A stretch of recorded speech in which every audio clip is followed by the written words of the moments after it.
Hi, I'm Rashonda. I'm the creator of this YouTube channel as well as the artbyro.com website where you can find an additional 250 art and drawing tutorials over there. So be sure to check that out, but watch this video first, which is on this fun little pattern drawing. It's really easy. It's very much beginner friendly, and I had a lot of fun doing it. In today's video, I'm going to be talking about the color cubes a little bit, which are right back there. And I really enjoyed playing with the cards and with the color and doing some little experiments. So I hope you will join me in that experiment that I did and see the results and let me know what you think. So let's go on over to the art studio and get started. All right, before we get started on the video, I wanted to show you this bigger one that I did. I did this in my sketchbook. And I love how it turned out, and I was curious as to whether or not it would work on an artist trading card, and it works very nicely, so I'm going to go ahead and show you that today. The colors that I used for this one, I used this card number 187. This is from Sarah Renee Clark's Color Cubes, and I kind of just went through and found one that I liked. And what I really love about these cards and the color cubes is that it allows me to experiment with colors that I wouldn't normally choose. And I think it worked very nicely on this one. So I'm going to go ahead and I picked a new set of colors. And we're going to go ahead and do those on an artist trading card. So let's go ahead and get started with that. Today I'm using my Ohuhu fine liner drawing pens, and I'm going to use a 0.5 for this drawing. And we're not going to use a pencil today. We're just going to go straight in with the outlining pen. This is going to be super easy. It's a lot of fun. It's very beginner friendly. And like with most of the drawings, you can do different things with it and change it up a little bit. So what I want to do is start by drawing about 5 lines going this way. And you don't have to draw a specific number. I'm drawing 5. And what I want to do is just kind of some waves in there. And you can change this up. You could draw them more straight. You could draw them on an angle. And I'm not drawing them even with each other. They don't have to be the same. They could be. You could try it either way. And then going this way, what I'm looking for is the size of the areas in between. I don't want them too big. I don't want them too small. You can make some bigger, some smaller. The pattern is in the coloring more than anything else. So this is how we're starting it off. We're just making kind of this wavy checkerboard pattern. And like I said, you can do your lines straight. You could make them so they're parallel with each other. Try different things, and that's why I absolutely love working on artist trading cards, because they're so much smaller. That image that I showed you in the sketchbook, that took quite a bit of time to do, and I love doing it. I really enjoyed it, but I don't know that I want to spend an hour or two experimenting and trying something different. And to be honest, I don't have a couple hours every day to spend on experimenting and trying new things. But if you work smaller, like on the artist trading cards, they don't take that long. You could do several of these in the same amount of time that you did one, and you can try different things and see what you think. So I'm going to use for my colors, again, a card from the color cube, and I went through and I picked out something different and also something that I wouldn't normally use. These are definitely not colors that I would just naturally be drawn to use out of my collection. And I don't know about you, but my markers And my color pencils or whatever medium that I'm using, I tend to use the same ones over and over again, and they get wore out. And I have the same colors that I go through and the same colors that just kind of sit. So all we're going to do here is start filling these colors in using the pattern. And what I did was I matched up, so on the back of these cards you can match them up. Now this doesn't match perfectly, and that's okay. I picked a color that was the closest thing that I had to it. And these are the Ohuhu Honolulu B markers that I got thinking the fine point would be nice for artist trading cards. But so far I've been getting more used to the brush, and I'm not using the fine point. I might use it for some smaller details, probably at some point. It might be that I just haven't really done much of that recently. But what I'm doing is I'm just following along with the card, and I'm going in the same order as the card has.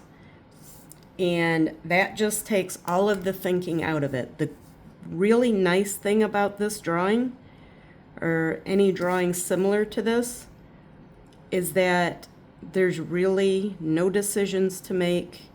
You don't have to think about anything. The only part that you really have to actually use your brain for even a little bit is the lines. Where to put the lines, how to curve them. Do I want them to match? Do I not want them to match? Other than that, you don't have to think about anything, which makes this a super relaxing drawing to do. I find it very therapeutic. That's a hard word to say today for some reason. It's calming, it's relaxing, it's easy. Beginners can do it. If you don't have any art experience, this is one of those drawings that anybody can do.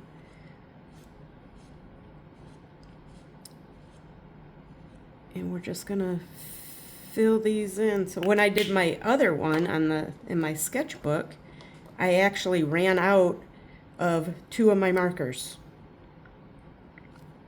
Okay, so I want to show you this. So we got our pattern that we followed. So now when we get here, we want to start back over at the beginning.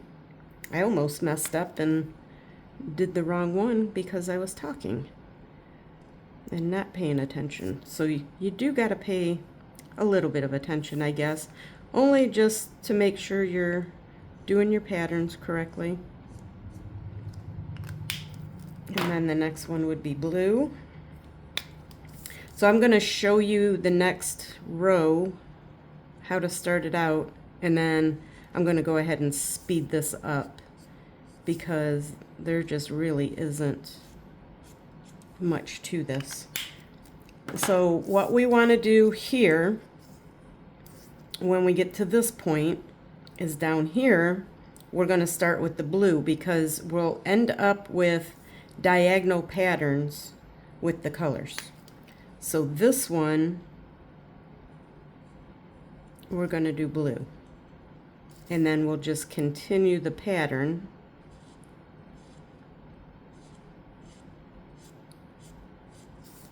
So that's going to be the blue. And then we're going to go to that brown color. And then when we start the next row, we'll just do the same thing. So this one, the brown would be the next color, or the first color on that row.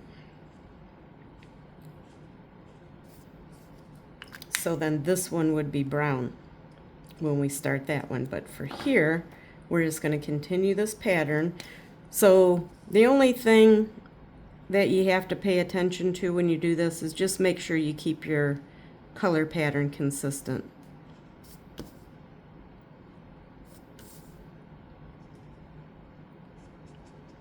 But that is not difficult to do if you're not talking at the same time. I can't do two things at once, apparently. So as you can see, the way I did my lines, I have a little bit of variation in size of these squares. So this one's kind of small, this one's a little bit bigger, and that's okay. That's what I was going for with this one. That's why I made my lines kind of wavy and inconsistent. Like I said, you could try making your lines even and making them parallel with each other. And they wouldn't have to be perfect. I would not suggest using a ruler. I don't think using a ruler would be much fun. And the whole point of this drawing is that it's easy, it's relaxing, it's enjoyable. You get a little art therapy out of it. See what I did there? I reworded how I said it so I didn't have to try saying that hard word again. Therapeutic. So then now, going by our pattern, after blue, now we do the brown.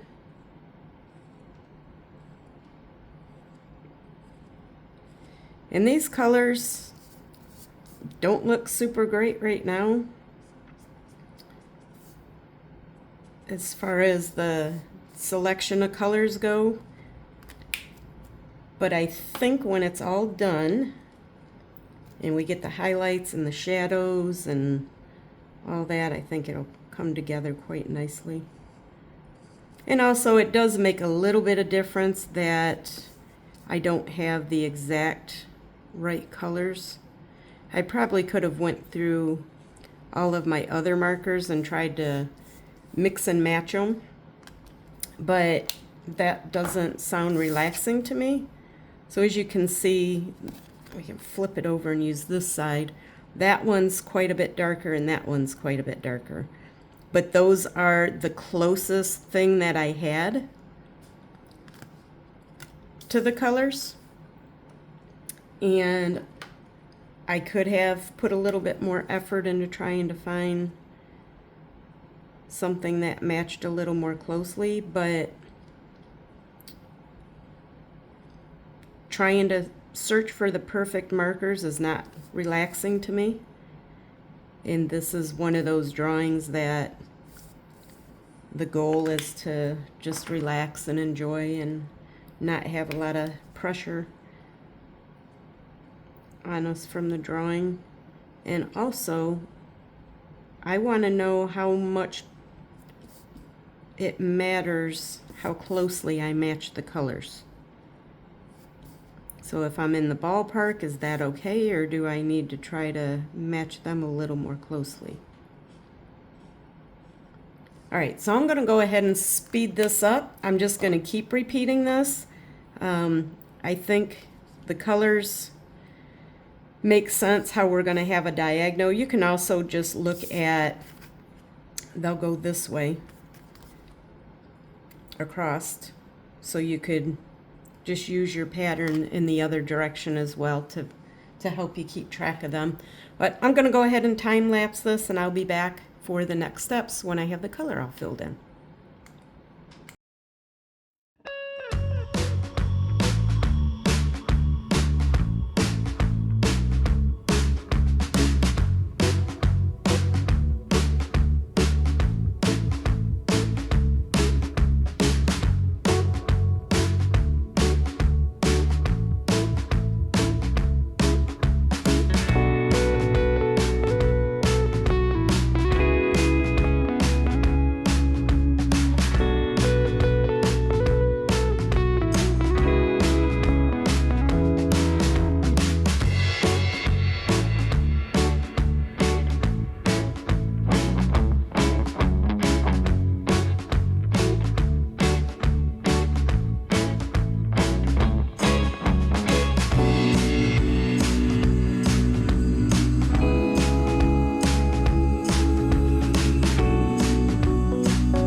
everything is colored in. And one thing I notice is that by not having, let me show you this card again, these colors don't match very closely, which is okay. It's not a huge deal. But as you can see, this one ends up being quite a bit lighter. This one and this one ends up being quite a bit darker. And the reason why that's important is because, as you can see, all of these colors are very similar in value, where if I had my pink and my blue are the lightest values on here, it would help add a little bit of contrast and it would probably look a little bit better. So what I'm gonna do is I'm gonna dig around and try to find colors that are a little bit closer to this card and do another one.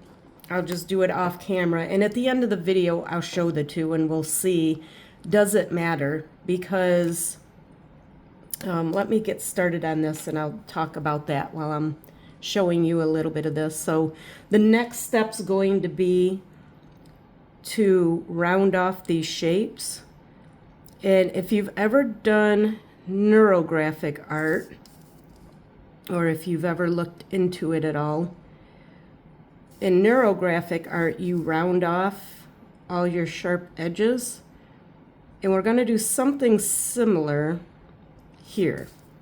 So what I like to do is round off those corners and then thicken up the black a little bit in spots. So usually what I do is I'll go through and round off the edges of each shape, and that's naturally going to make the black a little bit thicker. And then I look at areas to see, so see where this has got a sharp edge right here? We want to make sure that's rounded. And then these shapes end up looking like little rocks or stones. At least that's what they remind me of. You let me know in the comments if a different object comes to mind when you see them. So right here, this one's a little bit thinner, and that's okay. They can be thin. That's a decision you can make with your own artwork. And then I try to just smooth the line out a little bit where there might be some little rough spots. And then let it just go off the edge of the paper. You can imagine where this shape ends, and you could bring those in a little bit. I don't know if you can see that or not. So it looks like this shape ends shortly once it runs off the end of the paper. So you just do that with the whole thing, and you can just kind of draw the shape out the way you think it'll look and then fill in the rest with black. Or you can just go through the corners and just round the corners off and fill it all in. Either way's fine. You just want these shapes to be rounded.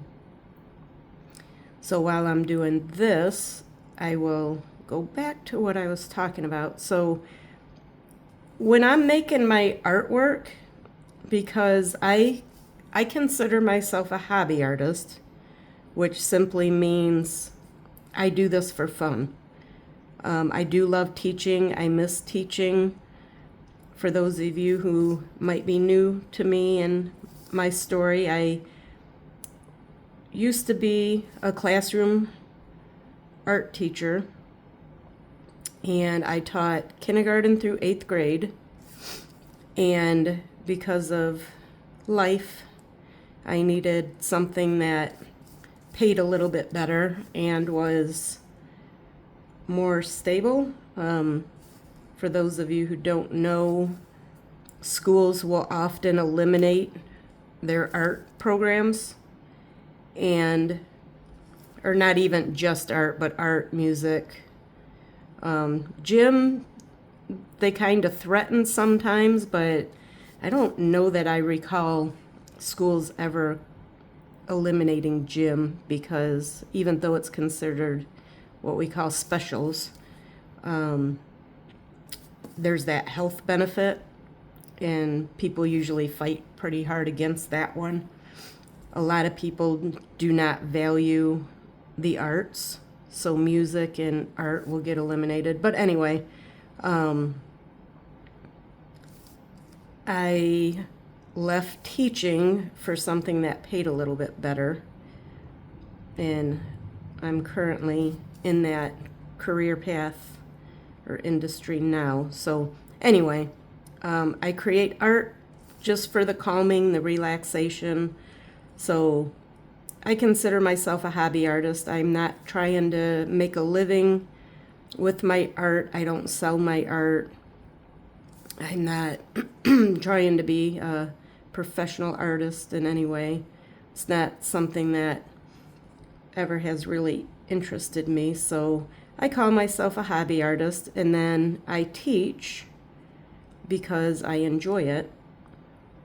And I love getting the nice comments from people that they like the way I teach and they find it easy to follow, and those things fill my heart with joy. So I love the teaching aspect of it. But back to my point, when I'm creating my art, my thought process is, I wonder what this would look like. I wonder what that would look like.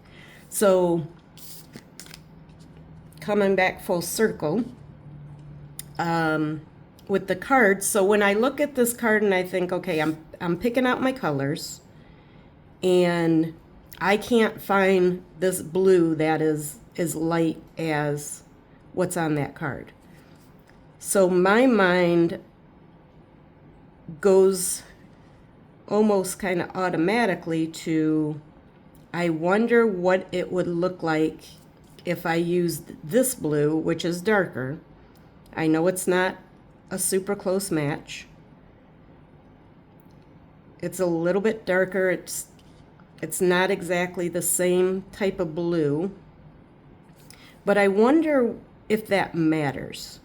When picking out these colors and finding the colors from the cards, which, as I mentioned earlier, I had just bought these and I wanted to try them out. But I want to know for future reference, for just my own understanding and knowledge, how much does it matter that the colors are the same? How similar do they need to be? If they're not similar, does it kind of ruin the drawing? Does it not look right because the colors don't go together? These are things I want to know, and the only way to know that is by doing it and seeing. So because I'm doing my drawing on an artist trading card, I can go ahead and do another one, and it's not going to take me that long to do it. So what I'm going to do is, off camera, I'm going to spare you the pain of me going through a second one. I'm going to do another one, and I'm going to dig around through all my markers and see if I can find, especially these ones, a little bit lighter value. And the green needs to be a little bit darker. And a little more brown, I think, is in there. So I want to try to find something a bit closer. But then I want to compare the two cards, which I will do on camera, to see, does it matter, or does it kind of look the same when it's all done? How much does it matter how close you get to those colors? And if you use markers, then you probably already know you don't always have the perfect marker that you want. So you might have a green that doesn't have quite the amount of yellow in it that you want for whatever it is that you're drawing. So like kind of that, I don't know, that eerie yellowy green color, that's really cool. I find that marker hard to find. I had one and it ran out, and I have not been able to replace it with a green that I like as well. So where I was talking earlier about thickening up the black, so these lines, they don't have to all be the same, but this one looks a little too thin to me. So I can thicken this up a little bit. And when you do that, you want to avoid corners, I think anyway. If you want, you can play around with having sharper edges on these shapes, but like I said, they kind of remind me of like little rocks or pebbles or like a cobblestone type pattern or shape.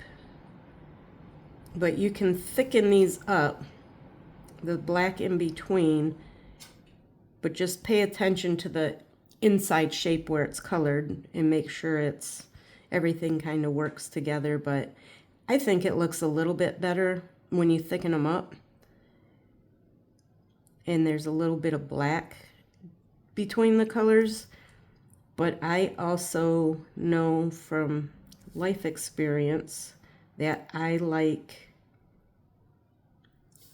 the black accents on stuff. So things like vehicles, I don't like the painted trim that you get on usually the more expensive models of the vehicle. I like the black. I just like the way the black looks against the color. And in my artwork, I also like thicker black outlines. It just looks better to me. And that's 100% a personal preference. So you should do your lines in whatever way looks good to you. If you like them thinner, if you like them thicker, it's 100% up to you. I'm making mine a little bit thicker because that's what appeals to me.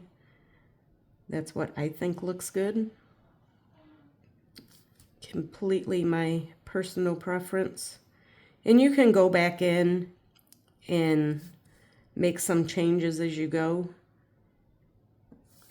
You can round off everything first and then go back in and see if anything needs to be thickened up. And don't be afraid to change the shapes a little bit. And by that I mean, like here, I can make this one come up this way on an angle and then just fill all this in. And that'll change that shape a little bit. So it's got more of an angle there, instead of being straight across like the other ones. And again, working small, working on the artist trading cards. If I want to do another one and change the shapes up and have them more like this, where they don't come together as close, I could do another one and try that. So like I was talking about earlier, it's creating art is just a series of decisions, and they're not necessarily right or wrong or good or bad, but we learn by making these decisions what we like and what we don't like. And I say that there's really no right or wrong or good or bad, because you can do something and not like it, and somebody else can look at it and they think it looks better. They could like the way you did it. You could try doing something and then think, oh, that kind of ruined it. I don't like how that looks. And someone else might look at it and think it made it look better. So it's really just personal preference. That's why it kind of drives me nuts when somebody will criticize somebody else's artwork, especially when they're new and learning, which, I mean, you never really stop learning, hopefully, anyway. Hopefully you're always on a path of learning and growth and always trying to push yourself to go to the next level. You can enjoy your artwork and be the hobby artist, and that doesn't mean you don't want your art to get better, you don't care how it looks. It just means you are the customer that you're trying to make happy. So you just keep going back over and reworking the shapes, making sure all your lines are as smooth as you can get them. And again, I'm just using the Ohuhu fine liner. You want to make sure you use a pen that isn't going to bleed when you color in. For this part, it doesn't matter quite as much. Well, yeah, actually it does, because we're going to go back in with the markers again. So you want to, it does matter. I misspoke on that. You do want to make sure you're using the right kind of pen for the whole drawing, because the next step is going to be to add our shadows and our highlights. And when you do that, you're going to be right up along the edge. And if you don't have the right type of fine liner, that's a pigment based fade proof. So this says fade proof, quick dry. This is the Ohuhu ones, which I just got, and I'm really liking the company. I should look into it a little bit more and see. I don't know if it's a new company. I never heard of them until recently. And I got some of their markers, and then I got the fine liners because it comes in a really nice set with a lot of different nibs. I'm really liking it. I don't know. I'm assuming they must be new because I never heard of them before. So that's pretty much it for this. You can go back in and thicken up some spots. You can change the shape if you want. It's up to you how much you want to work on these outlines. They're not that important, I don't think, but it is kind of relaxing. I enjoy that outlining process. So you may want to just kind of keep going on it if it's relaxing to you. And I'm finding that these colors are starting to grow on me. I didn't care for them at first. I picked out a card, and I like these cards because I would never use these colors, and it gets me to try different colors, and I like that a lot. But I'm kind of starting to like them as I work with them. So the next step is going to be to add some shadows. So let's grab some markers and get started with that. All right, so what I did for this was I took my colors that are in here, put them on this little scrap of cardstock. These are what's left over after cutting out my artist trading cards, which in the description box, there's a link to a freebie on information about artist trading cards, how to cut them out so you get the most out of your piece of paper, out of your cardstock. And then these little tiny scraps are all that's left over. So I just took my color that I'm using here, and then I found something a little bit darker. And again, they're not always going to be perfect, so some will probably be a little lighter than what you might want, and some might be a little bit darker. So what I did was I just grabbed whatever kind of marker I had that was close enough that I could use. And some of them are the Ohuhu. This one is a touch marker. This one is a Bic marker, and then the rest are the Ohuhu, but you can mix and match markers. It doesn't really matter.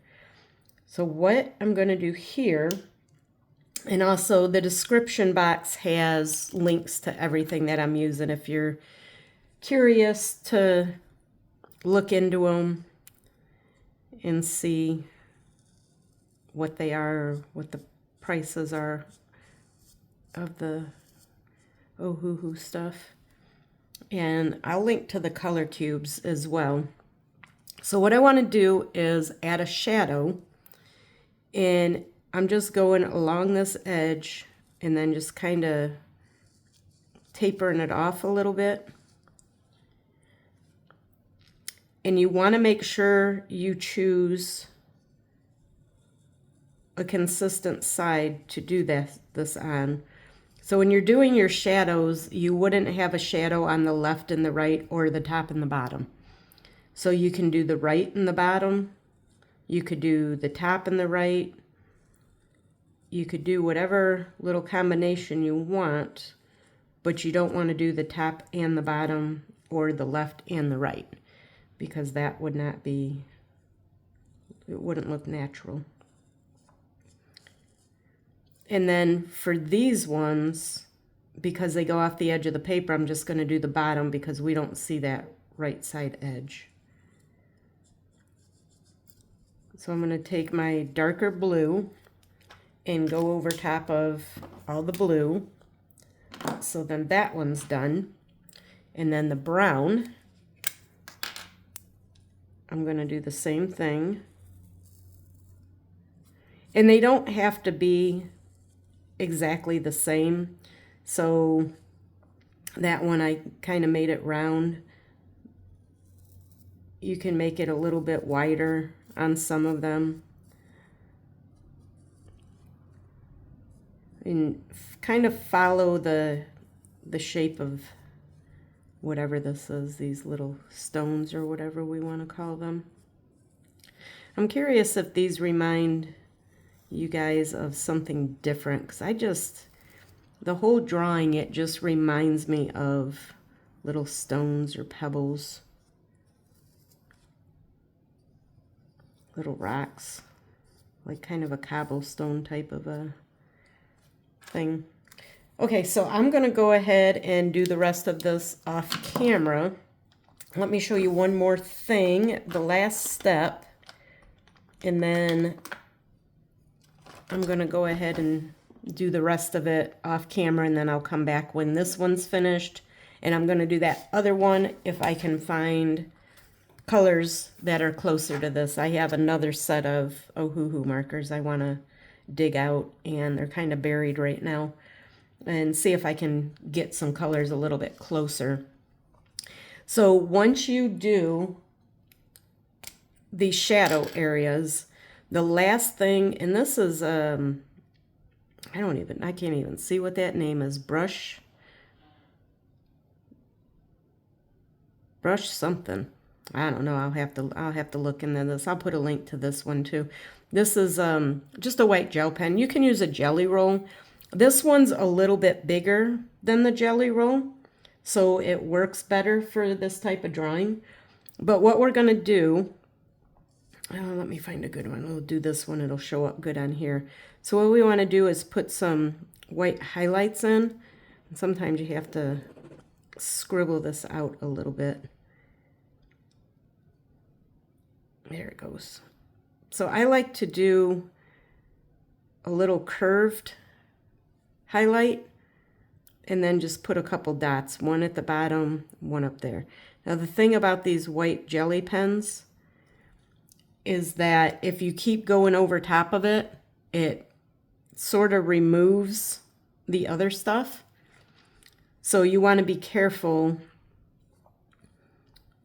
that you don't go over it a lot, and like you kind of have almost one shot to get it filled in. And you can go back over it after it dries, but while it's wet, if I go back over this right now, the metal point of this will just remove the white that I had already put down. So you kind of got to let it dry a little bit before you try to go back in and fill in.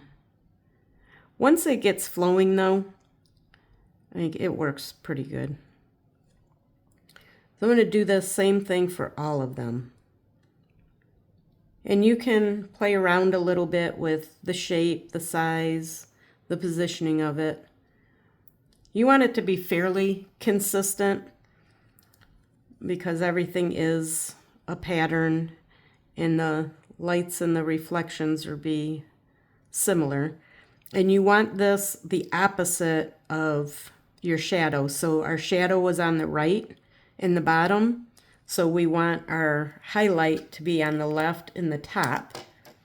And then another thing, so my blue, I don't know how much you can see this on the camera, but the blue is pretty hard to see. It as it's drying, it's sort of fading away.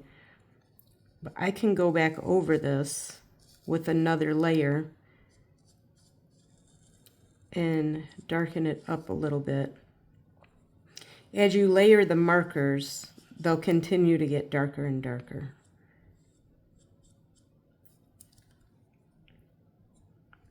Make sure you can see this. So I'm just going to darken this up a little bit.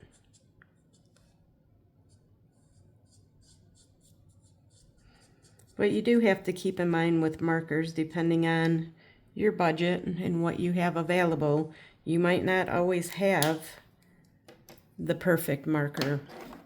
And so sometimes we just gotta make do with what we have, and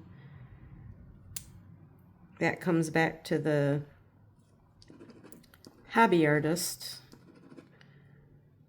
If I don't have the exact perfect markers, it's not crucial. I'm not selling this. I'm not trying to make a name for myself in my art. So if it's not perfect, it's not the end of the world. Would I like to have the perfect markers every time? Of course I would. But I don't have an unlimited budget, so I'm not always going to have the perfect marker. Okay, so I'm going to stop this here. This one, I'm not going to put a highlight because I feel like this shape ends much further up and you wouldn't see the highlights. Now, if you feel like this shape is almost at the edge, you might want to add a little bit there. But I'm going to leave that one without a highlight. And then I'm going to go ahead and do the rest either on a time lapse, or I'll do it off camera and come back with it when I'm done. But don't go anywhere because I will be back with this one finished, and then I'm gonna hopefully be able to do another one with slightly different colors, and I will come back and I will show you all that. So I will see you soon. Right, so I got everything finished. Here are the two cards. This was the original one. This was the one where I did, I guess you call it a little bit of an experiment to see how closely the colors need to be matched on the card. So here's the card again. And they're not perfect. It's really hard to get the colors exactly right, but what I found out by doing this little experiment, if you will, is that I don't think it matters that much how closely the colors are to the color palette, because these blues are fairly different. In the pinks, the green, those three colors are, there's enough difference that if it was important, like super important, then I think it would make a difference. And I don't, personally, I don't feel like there's much difference between the first one and the second one that I did. So I don't know. Let me know your thoughts, your opinions on it. But I do like how they turned out. Again, this is not colors that I would normally choose. So that's what I'm really liking about these color cube cards, is that it helps me to get out of my comfort zone, try some new things, and it got me to play around with colors a little bit and learn and understand how things work and what's important at once and what is not important. So that's what I thought was really cool about doing this little project. And then I also wanted to show you those gel pens I was talking about. This is what the box looks like. And this one that I used was a 0.8. Now normally I use the Jelly Roll pen a lot, but these seem like they flow a little bit better if you're trying to do something bigger. So on these little curved parts where I want to fill in a little bit bigger, and I don't know if it's just because these are a bigger nib than the Jelly Roll pen, but I just wanted to show you these because I did mention them, and I don't know how you pronounce this. I don't know if it's Brussarth or Brussarth. I'm not sure how you pronounce it. I've never heard the name pronounced, but anyway, that's what they look like. I'll put a link to everything in the description box, including these gel pens. But yeah, I like these for certain things, and I like the Jelly Roll for certain things. So, and they're all like, I think this whole box was like, I don't know, $8 or $7 or something like that. So they're not super expensive. I like to kind of experiment with some different pens and supplies, and I think we all do. But that's it. So I hope you enjoyed this video, and I hope you feel inspired to do some of your own little experiments with colors in your artwork. And I will see you next time. Happy creating! That's it for today's video. I hope you enjoyed it, and hopefully you feel inspired to create some of your own artwork. If you did enjoy the video, please hit that like button. That really helps me out. And make sure to subscribe if you want to get notified of future videos. But before you leave, check out the description box. There's some links in there to the supplies that I talked about, as well as that freebie on artist trading cards if you're interested in learning more about those. And I will see you in the next video. Bye!